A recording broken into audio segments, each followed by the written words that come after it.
Ladies, gentlemen, and anybody else watching, welcome one and all to tonight's episode of the Undercovers cast. I am Connor here with the co-hosts Ben and Paul. And boy, do we have a very interesting game to talk about tonight, along with a quite fair bit of other topics. But I know everybody wants to know about the Bills and our victory against the Cardinals. But first and foremost, let's jump into our quick takes. Let's just not even banter with anything else. Let's just get right into the show. Paul, I believe your first take topic was, for me actually, does the Mhm. NFL need more international games? And I am going to be as quick, blunt, and precise as possible with this answer. No.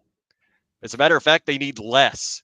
Put all the games back in the United States and stop having the teams travel to countries that could honestly care less about football. Now, I know that the United Kingdom's got a big fan base. Brazil has a big Dolphins fan base. But other than that, why are we doing this? That's just my opinion. I feel like we should keep the sport nationally based because that's where it started and that's where it should stay.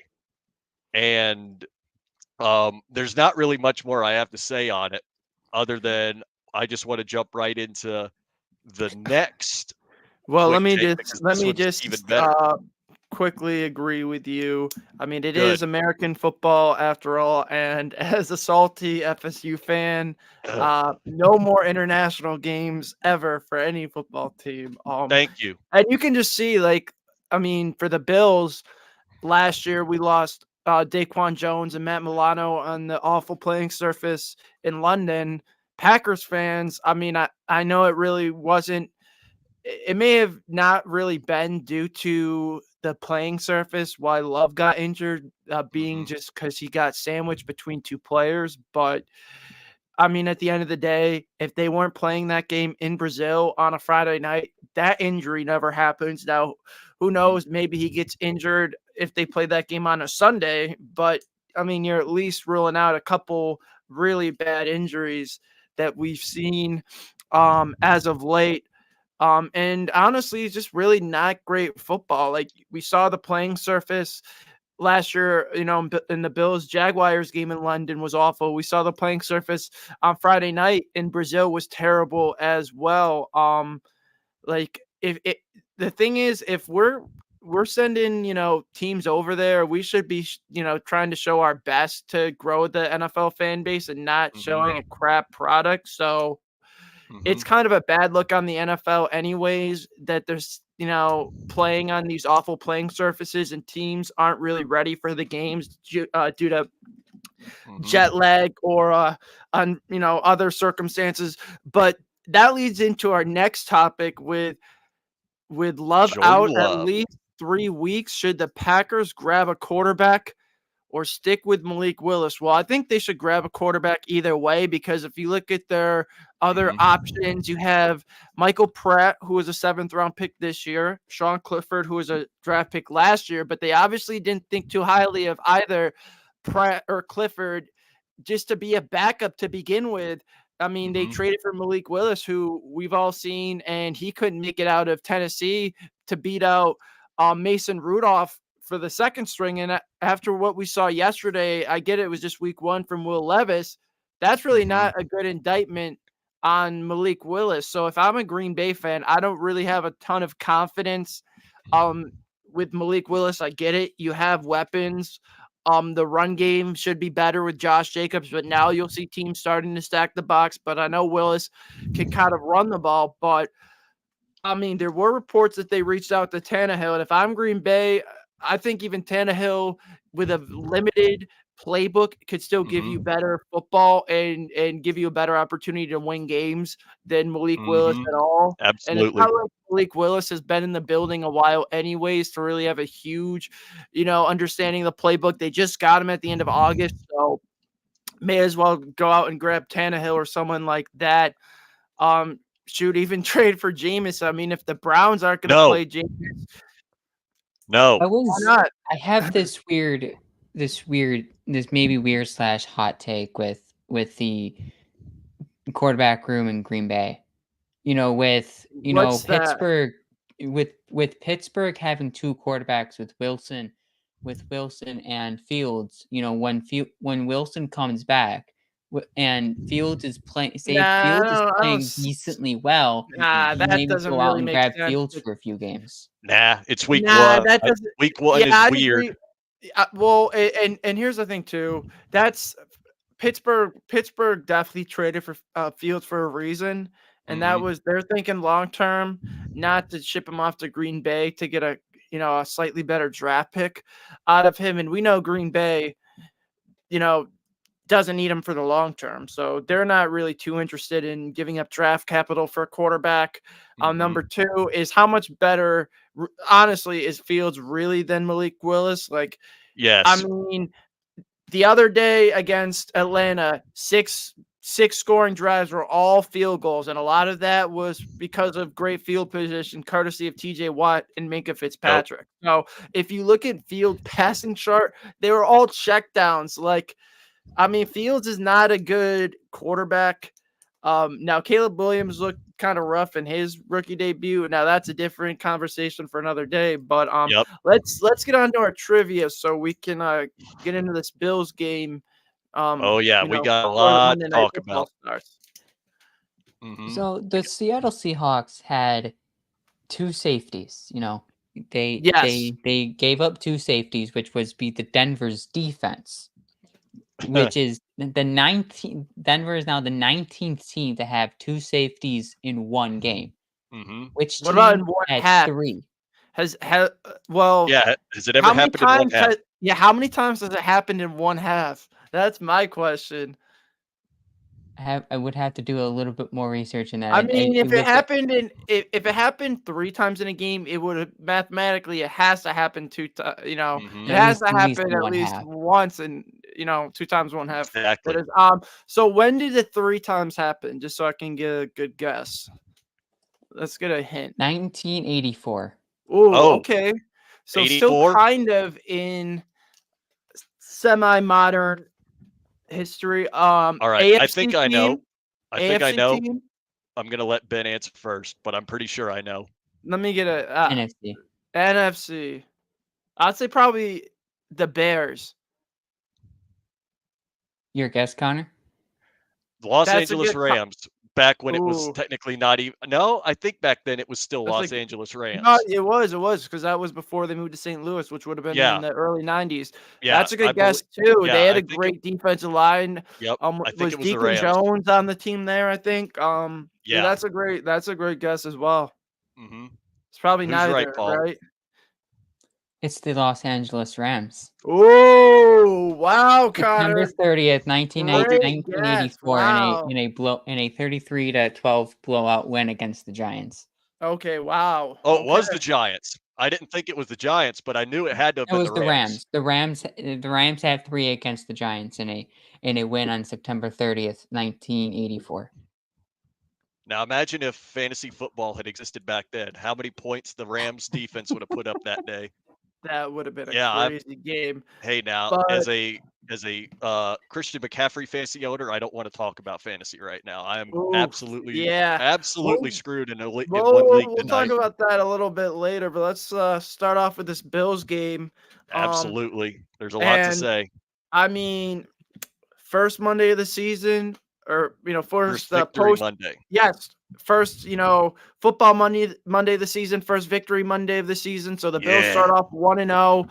plenty of I more to mean, it come. wasn't pretty the entire time, but they took care of business. The second half, Arizona just had 80 yards of total offense. They actually had more yards on special teams, which came Mhm. courtesy of that return by was it DJ Dallas, I believe. So Yes. yes, DJ So Dallas. yes, DJ Dallas had the great return, and a questionable kick from Tyler Bass, but maybe we'll talk about the special teams later on. Definitely.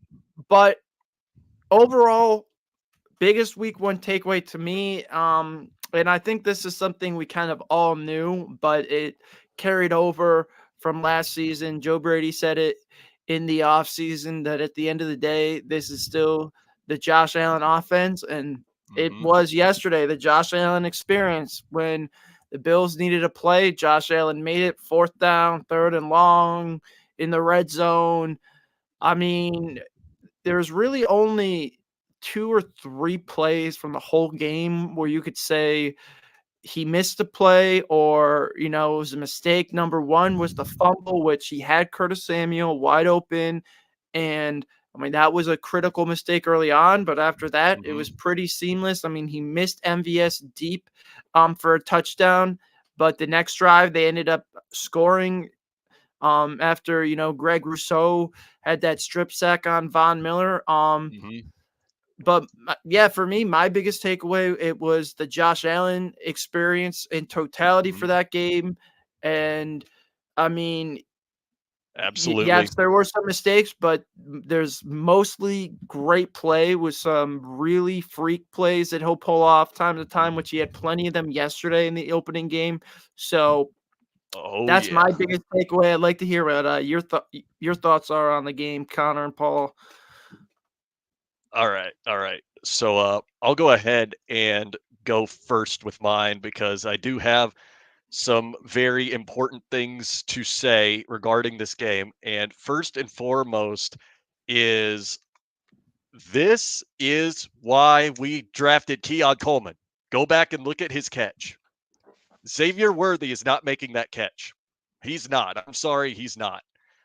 We drafted Keon Coleman for his contested catch ability. And you see that insane catch he pulls off to get the Bills closer to the end zone. That's why we drafted Keon Coleman. Straight up. I just wanted to put that to rest because it was just irritating me on Thursday to see everybody in the Mafia complaining that we missed out on Xavier Worthy. I'm like, he went to an offense that was going to benefit his skill set. Keon Coleman went to the offense that was mostly going to benefit his skill set. The two switched are not going to be the same player because the schemes are so different, because the quarterbacks are so different. So at the end of the day, Keon Coleman was outstanding.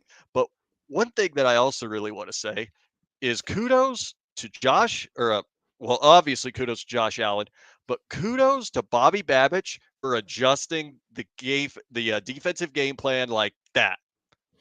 You saw what the Cardinals did in the beginning, and that was stuff James Conner down the defensive line's throats and try to make sure that Kyler Murray really didn't have much of a passing attack, didn't really have to throw the ball much just because of how he could sometimes be a little inaccurate. And what happened was absolutely a defensive masterclass, especially in the second half from Bobby Babich. They did not get, I think, more than 70 yards total in the second half, if I remember correctly. Yeah, it was like 80 yards of offense. Yeah, 80 yards of offense in total in the second half. And that was after losing Taron Johnson.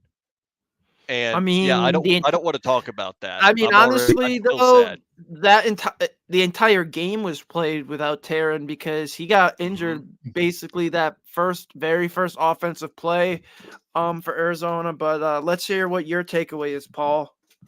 Oh yeah, when Paul is done, really I got quick one on word the Bills thing to add defense. on. I have a stat on the Bills defense here. On 36 offensive snaps for the Arizona Cardinals in the first half, they had 190 yards, and Kyler Murray ran the football 4 times. In the second half, in 24 offensive snaps for the Cardinals, they had 80 yards, and Kyler Murray only ran once. So Bobby Babich at halftime just completely flipped the switch on how he was calling defense, and it worked really well. Well, my biggest takeaway from this game is the fight that the Bills had. It continues to burn into this season. The Bills now hold the record for the most consecutive games that without losing by more regular than 6 season points. games. Regular season games. Regular season games. Yes. There is a big caveat because if you don't include that, people will always bring up that Cincinnati playoff game. But yes, it is regular season. Connor, what's your last quick thought? Because we gotta go to our players of the game. Yeah, we do need to. We do need to move it on, but yes. Listen. So I saw a stat earlier today. Credit Patrick Moran of Talking Buffalo for this tweet. Bills starting corners Christian Benford and Rasul Douglas were targeted 3 times combined in the Wow, entire game. Gave up that's 2 crazy. catches for 4 yards. Arizona It, didn't even attempt to go after the Bills starting corners. it's now it'll be interesting to see what the game plan is Miami or for Miami on Thursday. If they try to move Hill or Waddle around to try to attack Ingram or Lewis. But moving on to standout players of the game. Now Josh Allen is obviously too obvious, and he had a fantastic Uh, game. But you can actually make an argument that there's another player who is almost more impactful, and he's a player who is still waiting to get his money, but. I mean, he's oh, I know about where to this get is going. paid if he keeps going that way, and that is Greg Greg Rousseau. Rousseau. How Yep. about Mhm. that performance yesterday? Mm, 3 sacks, a forced fumble. He was all over the field. Just, I mean, Pretty we sure it we was all in saw it. one half too. Yeah, we saw it in the no. I think Was it all in the one half? no I thought because it the was. strip was in the second half. The Oh, strip okay, was in the right. second half. I thought it was. I Um, don't know why I thought it was all in one you're half. thinking about the Pittsburgh preseason game where he just wrecked, and I mean, he gave Oh us a yeah. sneak peek of what was to come in that preseason game versus Broderick Hmm. Jones, and I mean, I'll be interested. That's obviously going to be. We'll definitely talk more about the Miami game tomorrow once we do a preview on Hmm. that. But that's Yep. obviously going to be a big storyline. Is if he could carry that over because Miami, their pass protection looked pretty good against Jacksonville, the other day. But that is my player of the game is Rousseau. Connor, let's Hmm. hear yours. Yeah, I honestly would have also said Greg Rousseau, but I want to actually give you another one that I think is you wouldn't think so, but I actually just have to say it. And I know he Okay. didn't see much, but it's Dalton Kincaid. And before you lose it, let me explain. Hmm. So you could Interesting. see it in the entire game. The Cardinals defense was actually trying to contain Dalton Kincaid, and what he was doing was actually allowing more of the offense to kind of flow. So you'd give the ball to James Cook, he'd get extra blocking, and you on all of the deeper passing routes, you okay, they're going to try to go to Kincaid and they're going to try to go to Kincaid often. So they just kept doubling up Kincaid. That just allowed other receivers like Shakir to get free. It allowed on to get free multiple times. And it just made it to where the offense was a whole lot more unpredictable because you didn't know what to expect. Right. So, in a way, I actually really like. I know Dalton Kincaid didn't put up much on the stat sheet, but it's another one of those. If you didn't watch the game, you really didn't see how much of an impact Hmm. Kincaid had on the offense in general. But if you only watched the stats instead of watching the games, like 90% of people on Twitter do, then you didn't really see what happened. You would have think Kincaid had a horrible game when in reality he didn't. He did a lot more than what the sheet says. Like you have to watch the game, and he was very impressive, just Okay. blocking and creating routes. But that was who I would have thought of other than Rousseau, and obviously not saying Josh Allen. I feel like Josh Allen's a gimme answer, and So I let's didn't want to hear give a gimme answer. let's hear yours, Paul. Josh Allen's definitely the give me answer. James Cook could also be a give me answer. Greg Rousseau is probably a give me answer. I'm going to go on the defensive side of the ball here. And the, Cam Lewis played really, Oh yes, really, Oh, he really did. well yes. inside with Tyron Johnson going down on that first drive. Cam Lewis was set to beat the dime cornerback for the rest of the game. And then Hmm. he comes in with very little prep to play the nickel role for Taron Johnson, and he did really, really well. And he held the Bills defense, Bills secondary with glue because, like you alluded to, Connor, they didn't really go after Douglas or Benford. You know, Hmm. with Cam Lewis not getting much prep, he was the main guy that they were targeting, and he stood his ground, and he stood his ground very, very well. Hmm. Yeah, I thought Lewis was very impressive, even in the run game too. He was in the backfield and had a couple nice plays on Connor. And speaking of Kincaid, um, I know, Connor, it doesn't seem like you're concerned with the lack of Nope. Dalton Kincaid in the offensive game plan. Nope. Um, I'll get He'll your be take back. in a minute, but I think this is also just going to be kind of how the Bills offense functions. Like, I don't think there's ever really going to be a clear alpha, even when they score 30 plus like they did the other day. I think Josh is just going to spread the ball around because, as Brady says, everyone eats, Everyone eats. and it was a pretty, even target distribution. And I think that's what the Bills offense would like to be.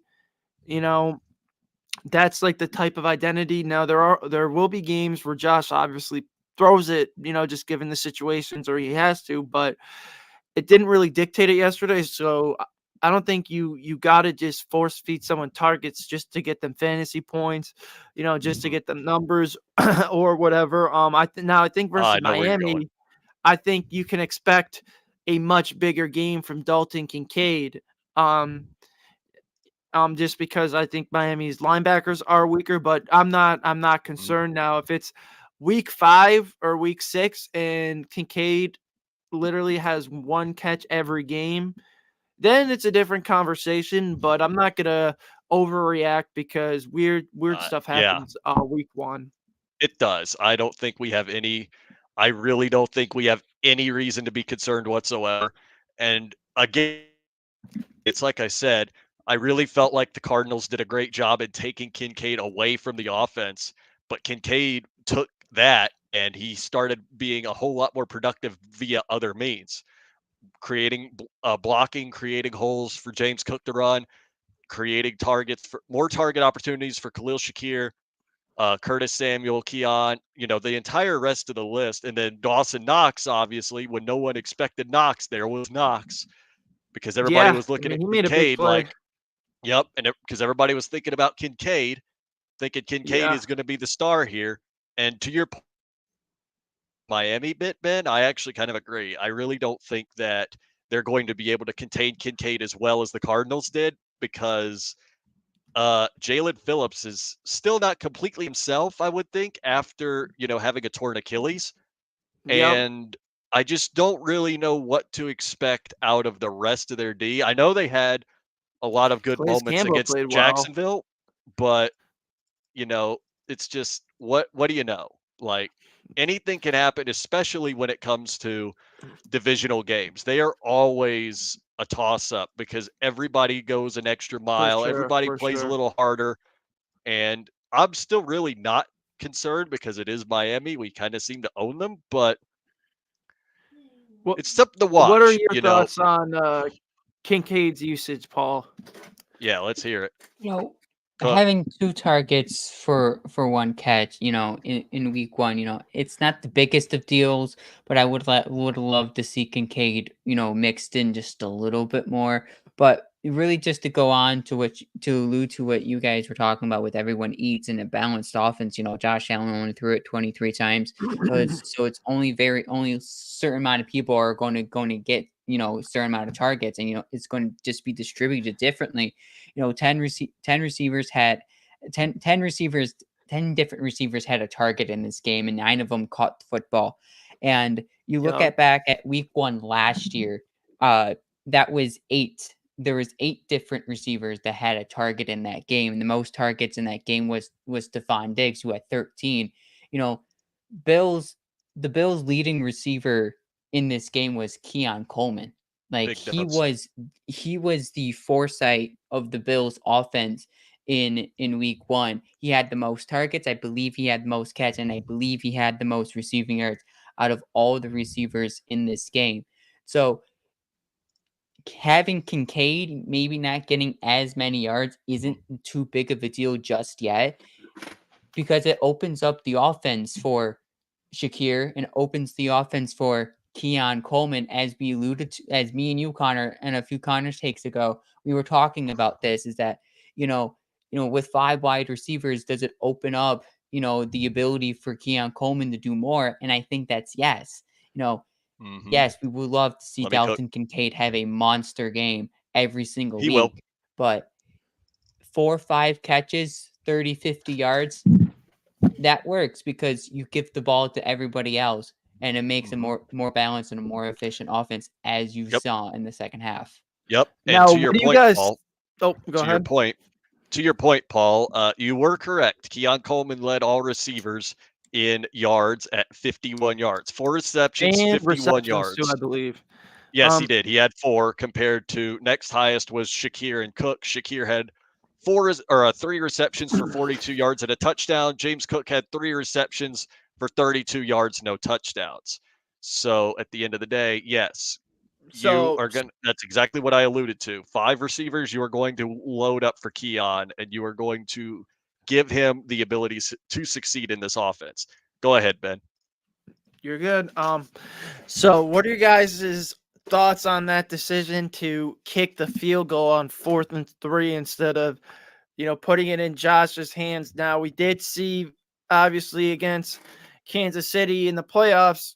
Now, the Bills were losing in that scenario. In this scenario, they were winning. But, I mean, at the time yesterday, I will say I was saying put the ball in Josh's hands. Just I don't trust Bass, especially after training camp in the preseason. But Don't McDermott, worry. you could tell, trusted his defense, and it almost burned him at the end because Arizona started to drive down and Murray missed a couple of big plays on that final drive, but the defense was able to get out of it at the end of the day. And to me, that Mhm. just shows that McDermott trusts in his defense. But that being said, if you have Josh Allen and it's under 5 yards, I think you always want to go for it.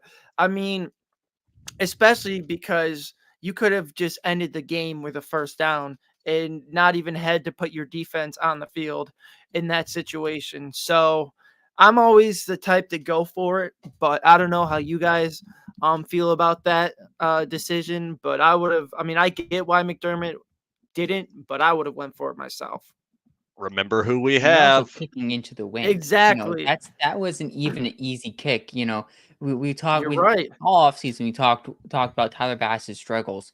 I mean, I he's mean, we're kicking probably, into let's the be wind. real, it's gonna be a talking point at some season. I mean, Mhm. actually, it's on our it's on our docket for the next topic about um the kick return touchdown. So we're gonna talk Mhm. about Bass at some point. Either way, hint, hint, in Mhm. like 2 minutes or so. But yeah, um, Yeah. if you have Josh Allen, I would put it in his hands Mhm. rather than Bass's feet. And I mean, I agree, Connor. Remember who we have. And Mhm. honestly, let's get to that topic. I mean, the Bills yesterday on defense in the second half really allowed nothing besides that kickoff return touchdown. And that was at a point where the Bills were kind of in cruise mode and Arizona was kind of just, you know, they really had nothing going for them. And that was a situation where they almost were able to, I mean, they did get back in the game, but they were able to snatch a victory from the jaws of defeat. And we almost saw another um miracle win for the Cardinals against us and an epic loss for the Bills. And to me, in that kick, the question is, do you blame Bass or the kicking staff? But I think you have to blame Bass because he kicked it short, and then later on, he kicked it out of bounds on the very next kick, or maybe it was 2 kicks later, whatever kick it was, the final kick before Arizona's last drive on offense. But I'm a little concerned with Tyler Bass on kickoffs with this new rule. And we're 1 game into the season. Now it will be Mhm. interesting. Maybe they try. I don't know if Martin has any kickoff experience, but I know some kickers, have been kickoff specialists at a time. I mean, there was a time in Bills history. I don't know if you remember, Paul. It might be, it might have been a couple years before you really got into the Bills football, but we actually rostered a kickoff specialist for an entire season, and all he literally did was Wait kickoffs. a minute. Wait a minute. Yeah, Wait a minute. Wait a minute. Is that not Brandon Codrington right now, or no, whatever his first name kickoff is? specialist, not kick returner. Oh, derp. All righty then. That's understandable. Yep. Nope, Yep, don't listen yep, to me. yeah. I'm No, the stupid. topic at hand is that kick return touchdown for Arizona, whether it was the coaching or Bass. But I mean, Bass kicked it short. There was no question about it. I mean, Yeah. all you have to do, kick it out of the end zone, out of the landing zone. But Bass, I don't even know if he has the leg to do that. And he tried at I the end mean, and he kicked it out of bounds. Like in a big game, like we all remember 13 seconds, right? If there's Blech. another critical game where the Bills take a lead and they give up a special teams mistake, the other team could flip the field quickly to tie or win a game late. And with the Bills special teams right now, I think that has to be one of your biggest concerns throughout the season through week 1. I think this is definitely a very interesting topic because the kick, that DJ Dallas caught that didn't go through the end zone, that should be on Bass. But after It that, is on Bass. It was a low or- kick. right, it was Mhm. a low kick, but then after that, the special teams unit should be ready to tackle and No, it stop should be. I DJ mean, we Dallas. all knew the Bills special teams unit was questionable after Right, they and so put that would 12 men on the that would field fall onto after a the timeout last season to lose them a game on Monday Night Football. Like we right, all then knew the Bills that special means it team would fall unit onto the was coaching truly staff after. special. So it's Mhm. like it's a full special teams breakdown. So it starts Well, with Matthew Bass. Smiley doesn't deserve a job. Tyler We all Bass know that. isn't clutch, and I mean he can't kick it through the end zone. I mean that could I mean, be and then there's Sam Martin. a It's major just issue. it's Well, it's yeah, Martin too is a special whole teams, nother it's isn't topic. it? Yeah. But as we wrap up the week 1 talk, there were a couple injuries. Obviously, we talked about Johnson Don't say it. earlier. He hurt his arm, He and said it. Coach McDermott already ruled him out for Thursday's game against Stop triggering Jacksonville, me. Miami. I almost said Jacksonville because that's who Miami played and beat. But Taron Johnson is out. Josh Allen also had an injury, but he is cleared to practice and play Good to per Coach go. McDermott. At least Now that's something to be obviously to smile about. this will impact. This is going to impact the game, no matter what, because Johnson is just such an elite player overall with his ability to make big tackles for losses or defend passes and coverage. Just his recognition ability to react and diagnose plays. So that's going to be a critical loss. And depending on how McDaniel dials things up for Devon Achan or Tyreek Hill and Waddle, I mean, he could move some guys around to try to take advantage of Cam Lewis. Now, the safeties, I actually thought the Bills' safeties, we didn't really talk about it that much earlier, but I thought the safeties played their jobs and were in position and didn't get beat. And that's really what you want from your safeties. They showed the athleticism, and we already talked about Douglas and Benford. So, I mean, if Douglas and Benford can play like they did on Sunday, I mean, we should be able to withstand Tyreek and Waddle. It's just going to be interesting to see how McDaniel adjusts to no Taron Johnson. I'm not really that worried, and you know why? I still think that even without Taryn in the backfield, as much as it hurts me to actually say that, you got to remember that their offensive line is not the best. As a matter of fact, it is definitely one of the worst. And with how Rousseau performed yesterday and how Vaughn performed yesterday, I feel like we're going to eat. I mean, Ed, even from what I heard, Oh, Ed there were Oliver.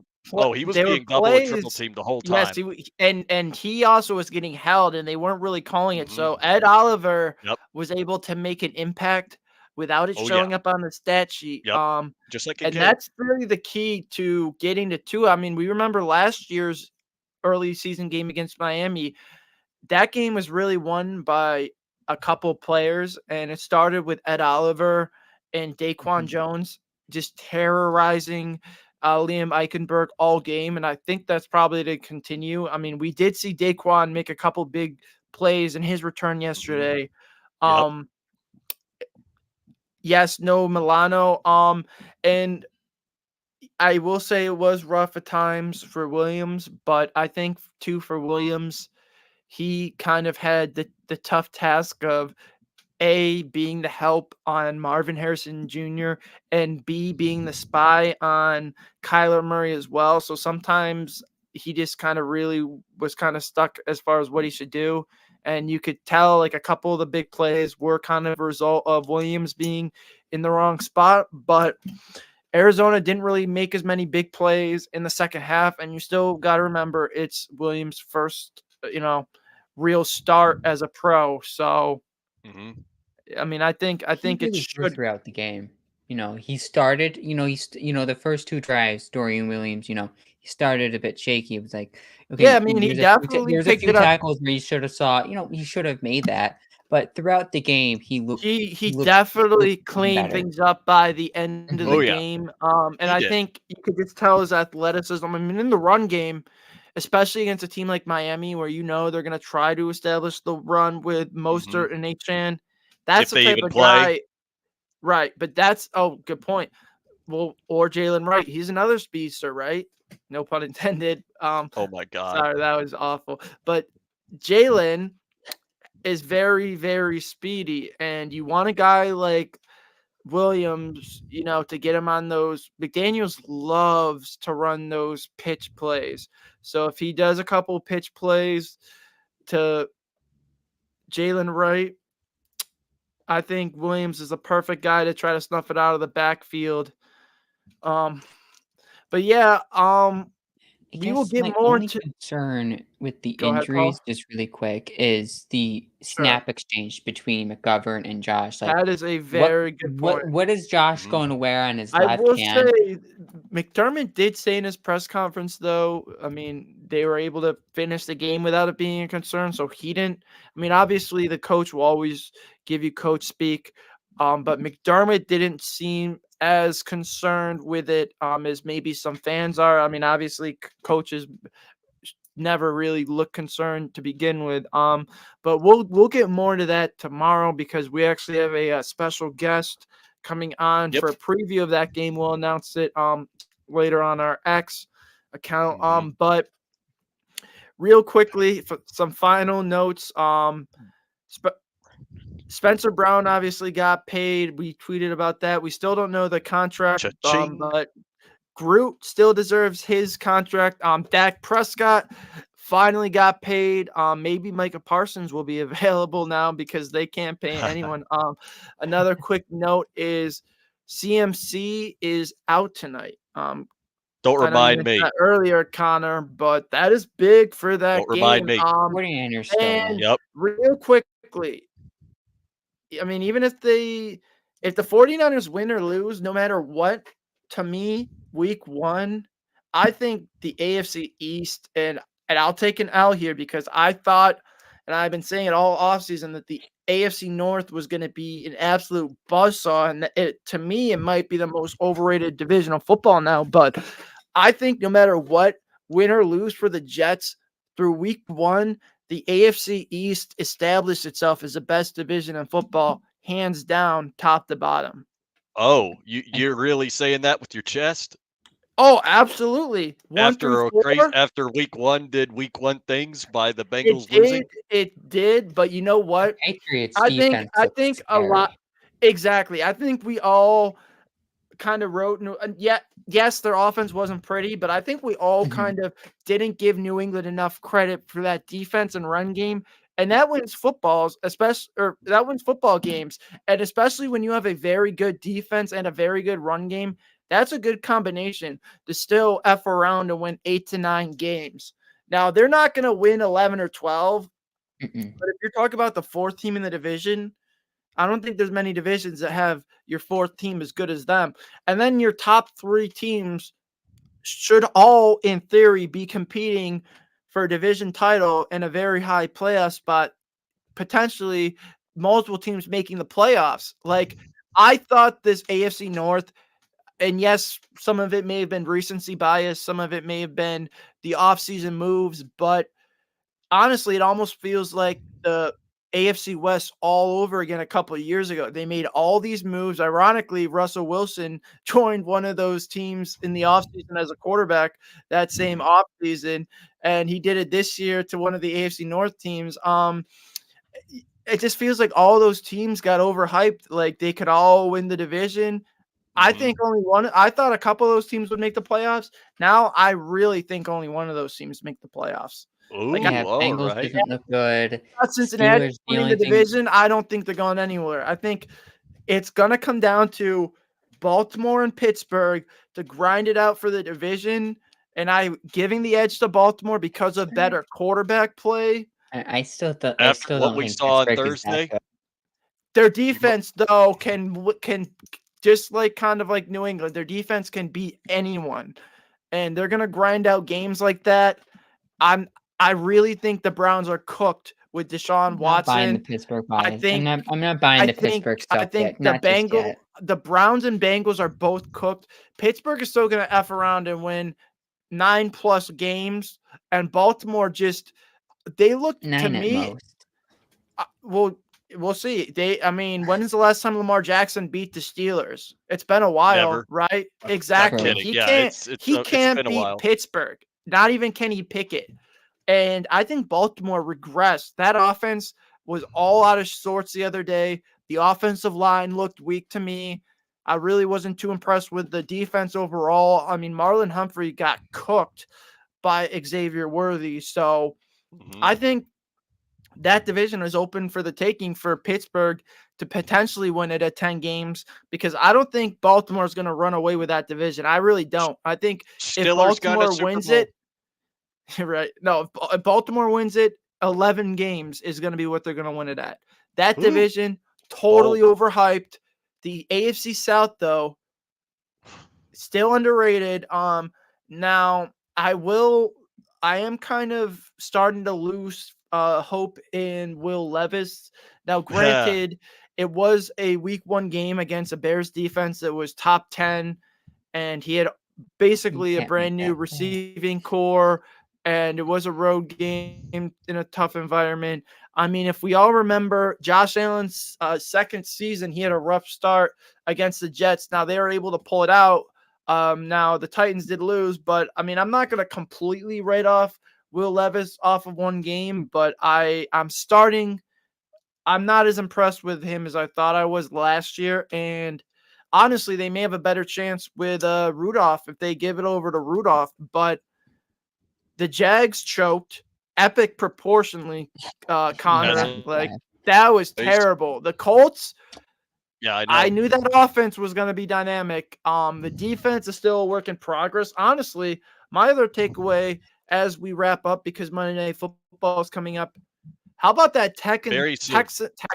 How about that Texans secondary? Barbecue chicken, right? Like barbecue chicken. It was. And there was multiple other plays for the taking that Anthony Richardson just missed. What? Yeah. Donnie Mitchell deep or whatever. Dots. Like Alec Pierce was cooking them.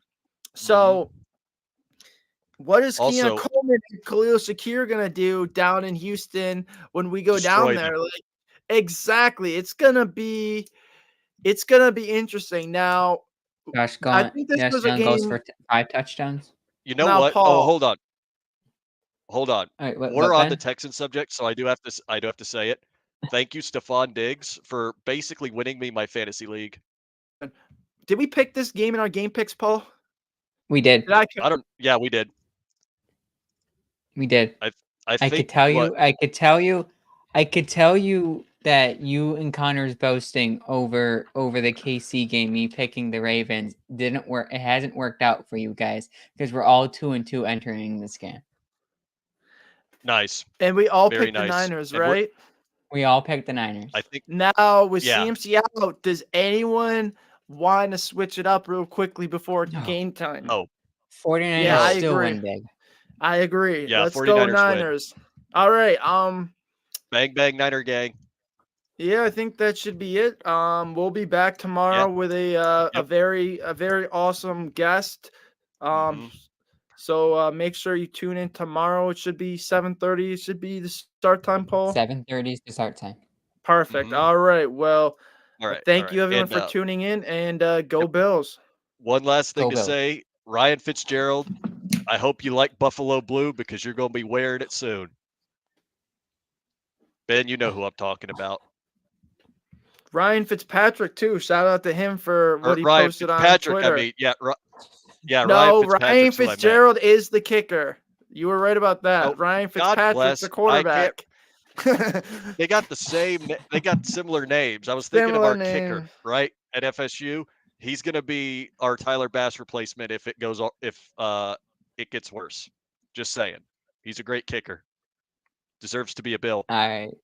But that's the last All thing we I'm going to right. see say. is Connor's Go final Bills. Go word. Good Bills, night. go Niners, Go Bills. squish the fish, and squish Squish the the Jets. fish. Yep.